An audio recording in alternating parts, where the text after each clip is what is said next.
Welcome, everyone. Today, I am going to tell you a very interesting and detailed story about a young man who moved to another country to follow his dream of becoming a doctor. This story is not just for entertainment, but also to help you improve your English. So, listen carefully, learn new vocabulary, and enjoy this journey. Now, let's begin. Hello, my name is Noah. I'm 25 and a medical student in Tokyo. I'm from Australia. 2 years ago, I decided to become a doctor. Of course, every profession is great, but I have always heard that people consider doctors as God on earth because they save lives. That idea touched my heart, and I thought, if I can save even one life, my existence will have meaning. That's why I chose medicine. Right now, I live in Tokyo, Japan, and I am studying at one of the best medical universities here. Tokyo is a fast-paced city full of lights, technology, and culture. But for a medical student like me, life is not just about exploring the city. It's about sleepless nights, hard work, and dedication. When I entered the operation theater, OT, for the first time, I realized why people respect doctors so much. The smell of antiseptics, the bright surgical lights, the silence in the room. Everything felt intense. And then, I saw a patient lying on the table, unconscious, trusting the doctors with his life. That moment changed everything for me. I thought, this is not just a profession, this is a responsibility. Today, I am going to share my daily life as a medical student in Tokyo. If you are thinking of studying medicine or living in another country, this will be very useful for you. My morning routine. I wake up at 5 a.m. The world is quiet. My family and friends back in Australia are still sleeping, but I have to wake up. In medical school, you don't get the luxury of sleeping late. The first thing I do after waking up is wash my face with cold water. It helps me feel fresh. Then I make my bed. Some people think making a bed is a small thing, but trust me, when you start your day with small discipline, it gives you a sense of control over your life. After that, I start studying. Studying early in the morning is the best because there are no distractions. Everyone else is sleeping, so the environment is peaceful. I study for about 2 hours. Some of my subjects are anatomy, physiology, pathology, and pharmacology. If you don't know these words, don't worry. Anatomy. The study of the human body structure, bones, muscles, organs. Physiology. The study of how the body works. Pathology, the study of diseases. Pharmacology, the study of medicines and how they work. Even on holidays, I wake up early, but I do something different. I watch my favorite Netflix series. Yeah, I am a medical student, but that doesn't mean I don't have fun. Watching series helps me relax. My current favorite series is Dr. X, a Japanese medical drama. Exercise and cleaning my room. After studying, I do some exercise. Sitting and studying for long hours can make you lazy, so exercise is important. I do basic workouts like push-ups, jumping jacks, and stretching. It keeps my mind fresh and my body active. Then I clean my room. Some people think that boys don't clean their rooms, but I believe that a clean space gives you a clean mind. When I first came to Tokyo and rented this room, I paid $500 per month, but the room was dirty. So I had to clean it myself. Now I clean it every day to keep it neat. Going to university. After getting ready, I go to my university.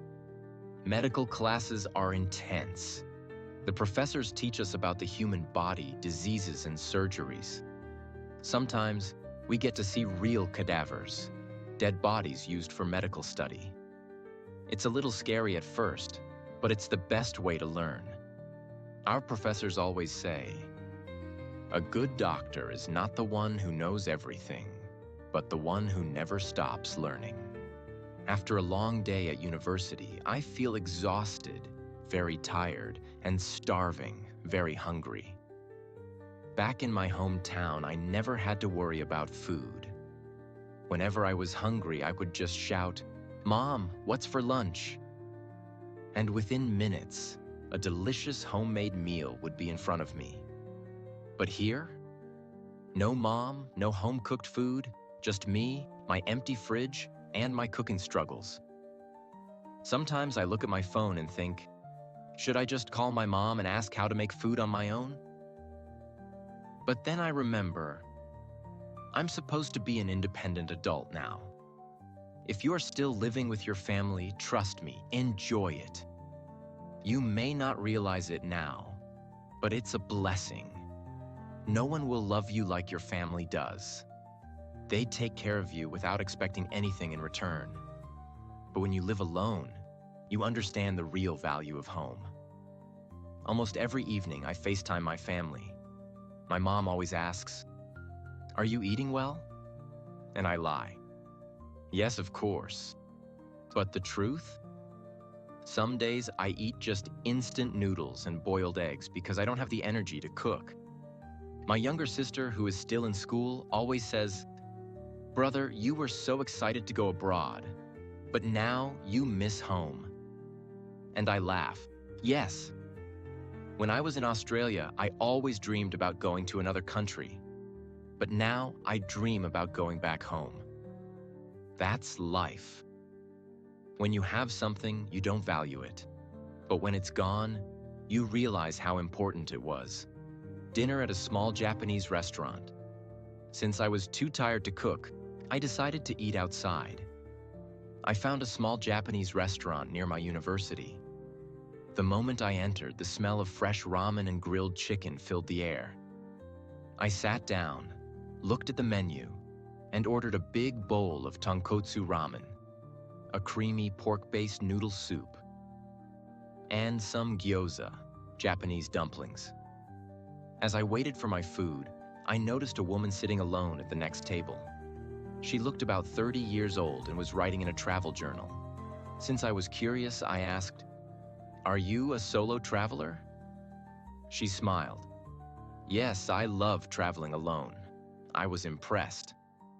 "How many countries have you visited?" She took a sip of her green tea and said, 85. 85? I was shocked. I've only lived in 2 countries and she's been to 85? I asked, "Which one is your favorite?" She thought for a moment and said, "Greece. The blue water, white buildings, and amazing food. It feels like a dream." Our conversation was short, but it inspired me. There are so many places in the world to see, so many experiences to have. Maybe one day when I finish my medical studies, I will travel the world too. A quick shopping trip. After dinner, I went to a nearby convenience store, a small shop that sells everyday items. I needed to buy a few things for my room. Laundry detergent. Yes, in Japan, you have to wash your own clothes. Back home, my mom did all the laundry. But here, if I don't wash my clothes, I will have nothing to wear. Slippers for my room. In Japan, people don't wear shoes inside the house. They have separate slippers for indoors. I liked this culture, so I bought a pair. Instant coffee. Medical students survive on coffee. If I don't drink coffee, I feel sleepy while studying. When I went to the cashier to pay, I tried speaking in Japanese. Learning a new language is difficult, but I am trying my best. The cashier smiled and replied in fast Japanese. I didn't understand anything, so I just nodded and smiled back. Sometimes pretending to understand is the best strategy. Returning to my room. When I reached my room, I felt tired but satisfied. Life as a medical student is busy, but every day teaches me something new. As I lay in bed, I thought about my journey. 2 years ago, I was just a student dreaming about becoming a doctor. Now I am living that dream. It's not easy, but nothing great in life comes easily. A day of exploring Tokyo. Finally, a holiday. No university, no studying, no early morning lectures. Just one full day to relax and do whatever I want. I lay in bed for a few minutes, staring at the ceiling. I could do many things. Sleep all day, binge watch Netflix, or just scroll through my phone. But then I thought, no. I didn't come to Tokyo to waste my time indoors. I should go out and explore the city. So I got out of bed, stretched, and said to myself, let's have an adventure today. Even though it was my day off, I woke up at 5 a.m. like usual because my body was already used to the routine and I couldn't sleep any longer. First, I made myself a simple breakfast. A cup of black coffee and some toast with peanut butter.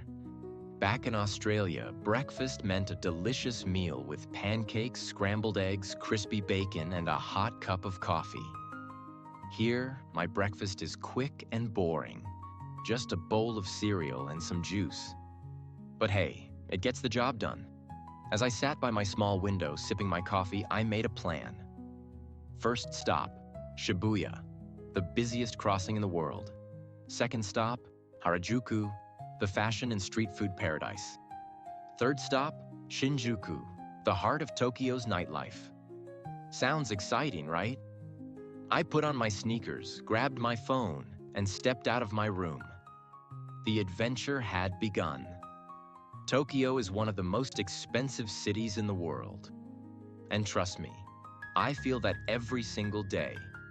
Back home, I could eat a full meal for just a few dollars. Here, even a simple sandwich and a coffee can cost around $10 to $12. And rent? Oh, don't even ask. I live in a tiny room, but the rent is more than an entire house back in my hometown. But even though it's expensive, Tokyo is magical. It's modern, fast-paced, and full of life. Every corner has something interesting. Bright billboards, stylish people, and futuristic buildings. My first stop was Shibuya Crossing, one of the most famous places in Tokyo. Imagine hundreds of people crossing the road from all directions at the same time. It looks chaotic, but somehow it's perfectly organized. I stood there for a moment just watching.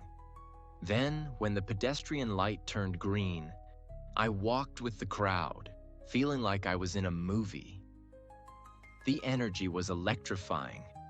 I saw a small coffee shop nearby, so I decided to take a break. I ordered an iced latte, found a seat near the window, and just watched people. Businessmen in suits, students with headphones, tourists taking pictures. Tokyo is full of different people, different lives. Next, I went to Harajuku, the most fashionable place in Tokyo.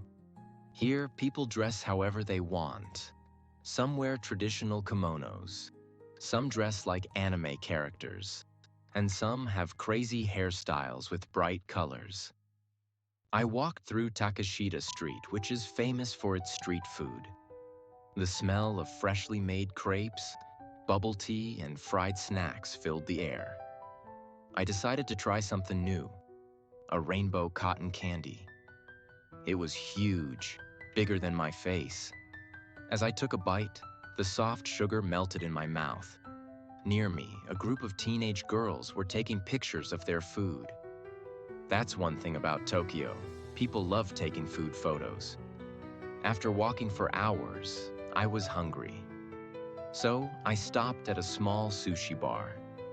I sat at the counter and looked at the menu. Everything looked delicious, but also super expensive. I sighed and ordered a simple salmon sushi. It was all I could afford. Next to me, a man in his 40s started a conversation. "Are you a tourist?" he asked. I shook my head. No, I live here. I'm a medical student. His eyes widened. Oh, that's impressive. Medicine is a tough field. We started talking, and I found out he was a businessman from London. He had lived in Tokyo for 10 years. It's a great city, he said, but it can be lonely. I nodded. Yes, sometimes I miss home, but I know this experience will make me stronger. Before leaving, he smiled and said, work hard, but also enjoy life. Don't forget to explore. As the sun went down, I reached my final stop, Shinjuku. Neon lights, tall skyscrapers, and streets full of people. It felt like another world. This is the heart of Tokyo's nightlife. I walked around, taking in the sights and sounds. Musicians were playing on the streets, couples were laughing, and small bars were full of people chatting after work. I found a small ramen shop and decided to have my dinner there. A hot bowl of ramen on a cold night. It was pure happiness. As I ate, I thought about my day. Yes, Tokyo is expensive. Yes, life here is tough. But it's also beautiful, exciting, and full of surprises. Returning home. By the time I reached my room, I was exhausted, but happy. I sat on my bed, scrolling through the photos I had taken today. Shibuya, Harajuku, Shinjuku. It felt like I had lived 100 different lives in just one day. Before sleeping, I wrote a simple note in my diary. Life is expensive, but experiences are priceless. I closed my eyes and smiled. Today was a good day. The next day, I woke up before sunrise as usual. It seemed like just another ordinary day, but I had no idea that it would become the most unforgettable day of my life. I checked my phone. No messages from my family. Back home, my mom used to wake me up with a warm, good morning. But now, my alarm was the only voice I heard. I stretched my arms and whispered to myself, just another day, keep going. I had my usual morning routine, brushed my teeth, washed my face, and made a quick breakfast. A piece of toast and coffee. Nothing fancy, but enough to keep me going. But today was different. Today, I was about to step into the operating room for the very first time. I had seen surgeries in videos, read about them in textbooks, and imagined them in my mind. But today, I was going to witness it in real life. Stepping into the operation theater. As I entered the operation theater, OT, my heart pounded. The air smelled different, a mix of sterilized gloves, antiseptics, and something I couldn't describe. The room was cold, and the bright lights made everything look serious. The doctors and nurses moved around quickly, their faces hidden behind masks. And then I saw it, a real patient lying on the operating table, unconscious, vulnerable, completely trusting the doctors with his life. I stood in the corner, watching, holding my breath. The surgery begins. The senior surgeon walked in. He was calm, focused, like a warrior ready for battle. He looked at us, medical students, and said, remember, the moment you step into this room, you stop being a student. You are a doctor in training. No fear, no hesitation, only responsibility. I swallowed hard. The nurses prepared the instruments. The sound of metal touching metal sent chills down my spine. Scalpels, forceps, clamps. Each tool had the power to save or destroy. And then, the first incision. A sharp blade touched the skin. Blood appeared and my stomach twisted. This was real. This was not a video or a textbook. The surgeon moved with precision, making careful cuts, handling delicate tissues. His hands were steady, his voice calm. I wanted to look away, but I couldn't. This was what I'd signed up for. A life in my hands. The most intense moment came when the surgeon turned to me and said, come here. I froze. He handed me the forceps. My hands shook. "This is your moment," he said. "Hold it firmly." I took a deep breath and stepped forward. My fingers wrapped around the instrument, my mind screaming, "Don't mess this up." I looked at the patient, his chest rising and falling. A human life was in front of me. With every move, I could feel the weight of responsibility pressing down on my shoulders. And then I did it. My first real contribution to a surgery. Small, but powerful. At that moment, something changed inside me. I was no longer just a student. I was a doctor in the making. The meaning of life and death. The surgery lasted 3 hours. When it was over, the patient was still breathing. Alive, saved. I looked at the team of doctors, tired but satisfied. They had fought a battle, and they had won. I stepped outside the OT and removed my gloves. My hands were sweating. My heart was still racing. I walked down the hallway and found a quiet corner. I sat down, closed my eyes, and thought about everything. Life is so fragile. One wrong move, 1 second too late, and a person is gone forever. And that's when it hit me. I had chosen this path because I wanted respect.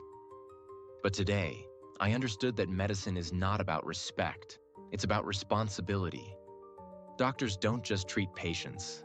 They hold lives in their hands. As I sat there, lost in thought, my phone rang. It was my mom. I took a deep breath and answered. "Hello?" Her voice was warm, comforting. "Son, did you eat? Are you okay?" I smiled. "Yes, Mom, I'm okay." For the first time in 2 years, I wanted to cry. I missed home. I missed waking up to the smell of my mom's cooking. I missed my dad's silly jokes. I missed everything. Back then, I used to think, when will I leave home and explore the world? But today, I thought, when will I go back? Because no matter where you go, nothing feels like home. I closed my eyes and whispered, "I'll be back soon." That night, I couldn't sleep. I kept thinking about everything, my journey, my struggles, my dream. Medicine is not easy. It's painful, exhausting, and demands everything from you. But today, I found my answer. I don't want to be a doctor for respect or money. I want to be a doctor because I want to save lives. I want to be there in the most critical moments, holding someone's life in my hands and saying, "You will be okay." And that is the greatest purpose anyone can have. I turned off my bedside lamp, looked at the ceiling one last time, and smiled. One day, I will